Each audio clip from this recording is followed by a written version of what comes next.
नमस्कार, स्वागत है आप सभी का एनएफ न्यूज पर। मैं हूं आपके साथ रोहित। उत्तर प्रदेश के मुखिया योगी आदित्यनाथ तो वैसे अपने सख्त तेवर शानदार फैसलों के लिए जाने जाते हैं।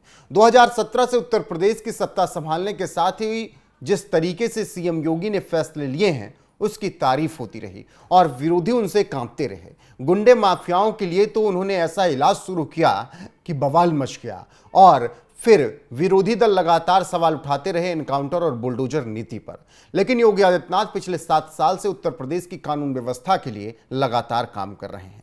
ऐसे में हाल फिलहाल में उन्होंने एक मीटिंग के दौरान एक कहानी सुनाई और जब मीटिंग के दौरान उन्होंने ये कहानी सुनाई तो सब सुनते रह गए और इस मीटिंग के जरिए, इस कहानी के जरिए योगी आदित्यनाथ ने एक बड़ा संदेश सबको दे दिया।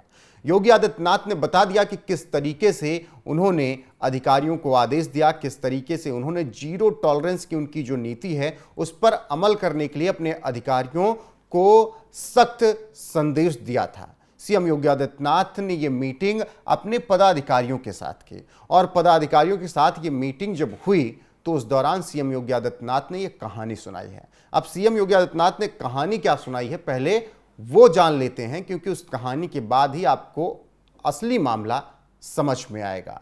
सीएम योगी अपनी कहानी में बताते हैं कि जिस तरीके से पिछली सरकारों में गुंडे माफियाओं अपराधियों का बोलबाला था, लेकिन इस सरकार में मैंने ये सब ठीक कर दिया।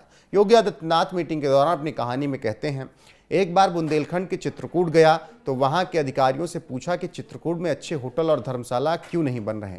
तो बताया गया कि अगर कोई यहाँ निवेश करेगा तो उसका अपहरण कर लिया जाएगा। मैंने साफ कह दिया कि अगली बार यहाँ तब आऊँगा जब इस जगह को डकैतों से मुक्त कर दूंगा।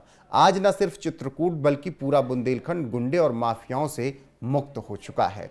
ये कहानी उत्तर प्रदेश के मुखिया योगी आदित्यनाथ ने पदाधिकारियों के साथ मीटिंग में सुनाई और इस कहानी के जरिए उन्होंने बता दिया कि किस तरीके से चित्रकूट खासकर आसपास के इलाकों में गुंडे माफियाओं की कमर उन्होंने तोड़ दी। सीएम योगी आदित्यनाथ ने इसी दौरान यह भी बताया कि पिछली जो सरकारें थी बुंदेलखंड रीजन में उस वक्त डकैतों का बोलबाला हुआ करता था, आम जनमानस परेशान था। लेकिन जब मैं चित्रकूट पहुंचा तो मैंने अधिकारियों को सख्त आदेश दिया कि अगर अगली बार मैं आऊं तो यहां पर अच्छे होटल, अच्छे रिसोर्ट और अच्छी कानून व्यवस्था होनी चाहिए। और यकीन मानिए कि उसके बाद बुंदेलखंड रीजन में डकैतों का इस तरीके से सफाया हुआ कि पूछना नहीं। बुलडोजर भी चला, एनकाउंटर भी हुए और लगातार बुंदेलखंड रीजन के तमाम जिलों चित्रकूट, झांसी, महोबा, इन सब में लगातार कानून व्यवस्था भी बेहतर होती गई।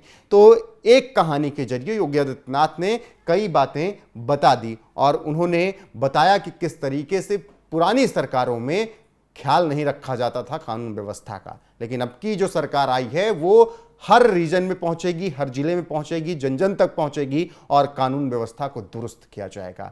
तो जिस तरीके से सीएम योगी ने यह कहानी सुनाई है अपने पदाधिकारियों की मीटिंग में, उस पर आपकी राय क्या है कमेंट में जरूर बताइएगा। वीडियो को शेयर कीजिएगा और अगर आप बुंदेलखंड रीजन से हों तो बताइएगा कि क्या वाकई में वहां पर कानून व्यवस्था पहले की सरकारों से बेहतर हुई है। और बने रहेगा हमारे साथ। नमस्कार।